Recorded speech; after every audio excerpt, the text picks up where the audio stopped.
Eu sou Otmar Schneider, analista de valores imobiliários. E no vídeo de hoje, a gente vai falar sobre o BRCO11, o Bresco Logística. Esse aqui é o último relatório divulgado pelo fundo, o Bresco, e a gente primeiro vai entender, né, quais são os imóveis e qual a proposta do fundo. Então, o Bresco Logística ele possui 10 propriedades, né, são 10 imóveis, com 392 mil metros quadrados. Então, em média, 40 mil metros quadrados por imóvel, né? Só que varia bastante. O portfólio do fundo tem uma receita anual estabilizada de 132 milhões, sendo que 26% é proveniente de propriedades localizadas em São Paulo. Então, a Praça de São Paulo, normalmente, é uma praça mais requerida, né? Com 0% de vacância nos empreendimentos que o fundo faz parte, né? Que o fundo é proprietário. Os contratos de locação possuem prazo médio remanescente de 5 anos, e esse é um dado importante porque no setor de logística, vários contratos são atípicos. Então, você vai só corrigindo pela inflação ano a ano e você tem garantido a permanência do inquilino, né? Então, a gente tem aqui um fundo com vacância zero, né, qual foi colocado aqui. E aí a gente tem que verificar, né, ao longo do tempo, se quando esses prazos aí vencerem, se o fundo consegue renovar o contrato com os inquilinos, os atuais inquilinos, e a que preço, né? Porque o preço pode estar fora do preço de mercado quando você pega um contrato atípico de muitos anos. Então, ele fala aqui também, que é talvez uma das informações mais importantes, os contratos de locação possuem um prazo médio de 5 anos, 34 são atípicos, ou seja, os outros 66% já são típicos. Então, o inquilino poderia necessariamente, pode, né, querer sair. Aproximadamente 84% desses inquilinos são classificados como grau de investimento, ou seja, são inquilinos aí que têm, são empresas muito grandes, né, com risco de crédito muito baixo, AAA ou AA pelas agências de rating, e as especificações técnicas de 9 das 10 propriedades são classificação A. Então, é um fundo que tem bons inquilinos e tem bons imóveis. Inquilinos, risco de crédito muito baixo, imóveis muito bons. Então, é um fundo que tem muita qualidade, tanto nos imóveis quanto nos inquilinos. A gente vê aqui, ó, o total de receitas, é sempre bom dar uma olhada aqui na demonstrativa de resultado do fundo, foi de 161 milhões, despesas 24, né, 24 milhões, que é aproximadamente aqui 15%. Então, 15% aqui é de despesas, sendo que 1 milhão e 300 aqui é uma despesa financeira com uma alavancagem, né? Mas em torno de 15% do caixa do fundo aí é para despesas do fundo. Então, o mercado secundário aqui, ó, ele teve desde o IPO 60% versus 8% de FIX. Então, ele bateu o FIX aí bem, bem de longe, né? Ele tem uma taxa aqui de gestão de 1%, 20% sobre o QCD e IPCA mais 6. IPCA mais 6, eu tenho um vídeo falando sobre isso, né? Por que IPCA mais 6, de onde que surgiu esse negócio de IPCA mais 6. Então, o vídeo depois você dá uma procurada no canal, bota para pesquisar que você acha fácil. O volume médio negociado por dia, 2 milhões, então tá uma liquidez boa. E tem 118 mil cotistas, né? Então, é uma base de cotistas bem, bem grande. E o portfólio imobiliário. Então, a gente vê nesse quadrado aqui, né, grande parte aqui nessa região sudeste, né? Tem aqui também Bahia, que é um estado importante aqui para o fundo por conta de um dos inquilinos.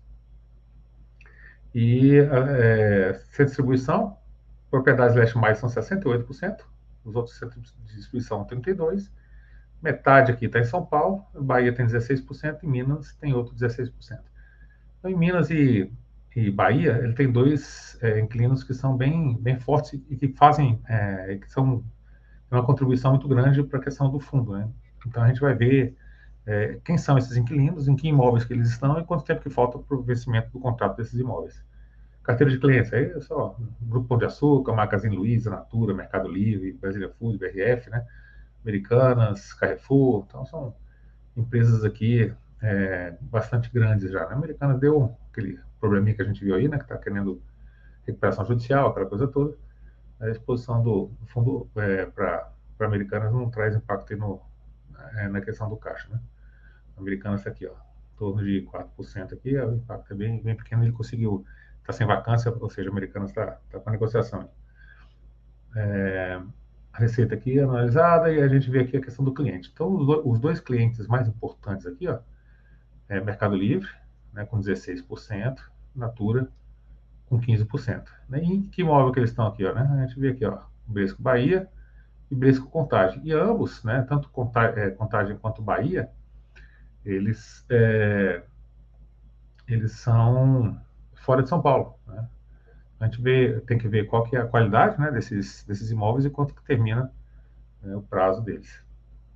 São as duas posições maiores do fundo. Lógico que você tem que olhar tudo, né, mas a gente vai passar rapidamente, só com esses imóveis maiores aqui. Então, a tipologia do contrato, como a gente viu aqui, a grande maioria aqui do contrato aqui já é típico, né, 66%, o atípico em 34%.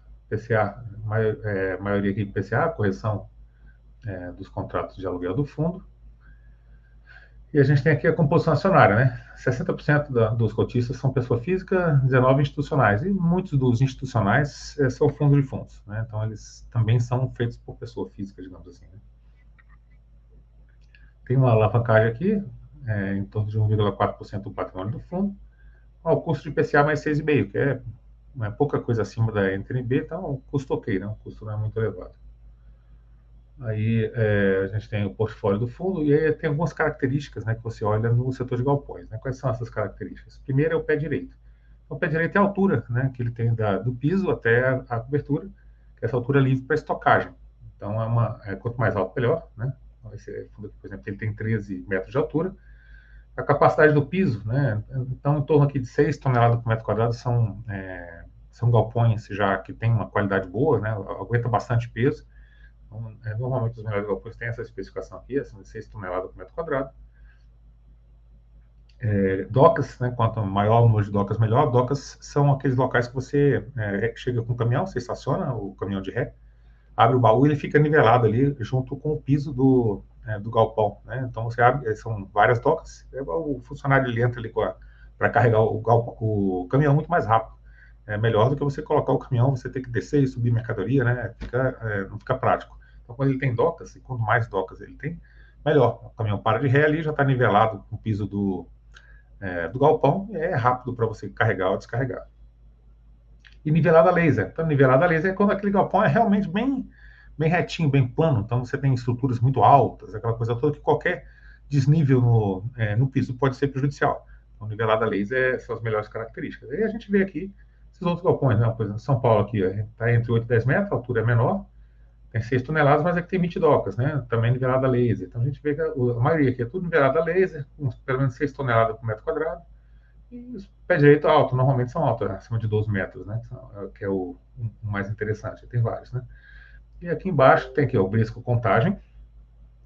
Então, o Bradesco Contagem, ele tem aqui, ó, pé direito de 12 metros de altura, 6 toneladas também por metro quadrado, são 84 docas, então 72 mil metros quadrados de área construída, é bem importante, bem grande para o fundo, e o prazo remanescente dele é de 3,7 anos. Então, é uma coisa para ficar atento, né? É um contrato típico, né? Mas está faltando aí então, um prazo ainda de 3 anos e pouquinho. E o outro é o Lauro de Freitas.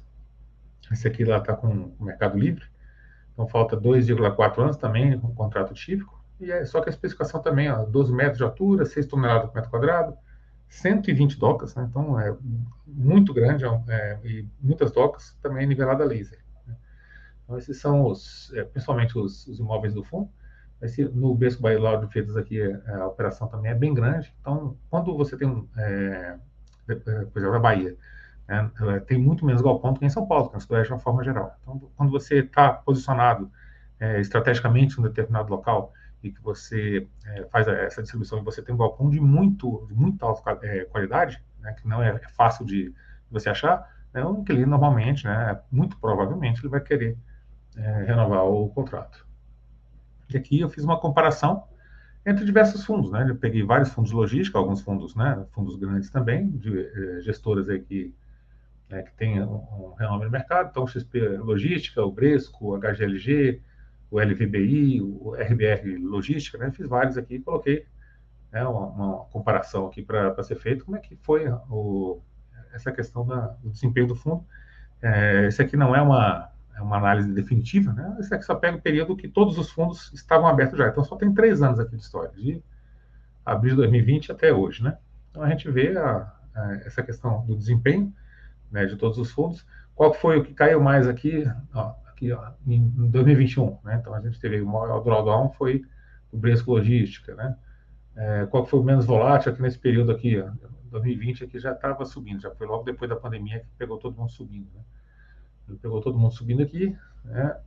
Aí, ó, a gente teve aqui o XP Logística, né? Até novembro de 2020, mais ou menos, aqui estava à frente.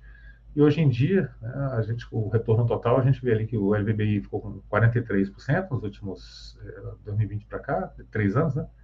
43%, ou seja, deu aí uns mais de 13, 14% ao ano. Logo depois veio o Bradesco Logística, né? 39%, depois o XPLG, o HGLG e o RBRL. Então a gente vê que são fundos aí grandes, né? Concorrentes aí de mercado, e que eles meio que se alternam aqui. Ninguém ficou à frente durante o tempo inteiro, né? Então esse aqui, o HGLG estava na frente aqui até 2022 mais ou menos.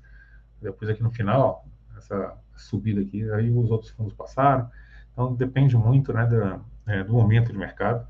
Então tem fundos que tem a hora de você comprar ele, né, que ele está melhor do que outros. Então mesmo fundos, né, que tem uma boa gestora, tem boas qualidades, né, quando você diversifica na carteira, tem algum, né, que está melhor para você comprar em um determinado momento e outro em outro. E aí aqui, né, aqui embaixo tem outros dados, por exemplo, rentabilidade histórica. Então, o RBRL, no mês ele foi melhor. Agora, no ano, 3 meses, 6 meses, 12 meses, 24 e 36, o Bradesco, né, ele tem uma rentabilidade melhor durante todos esses períodos. A consistência, o HGLG foi mais consistente, mais meses positivos e menos negativos. O maior retorno foi do Bradesco também. A volatilidade, o índice de Sharpe aqui, o campeão LVBI, ou seja, foi o retorno ajustado ao risco. O melhor foi do LVBI. Volatilidade, a menor foi do HGLG, que teve a menor volatilidade, ou seja, o menor risco.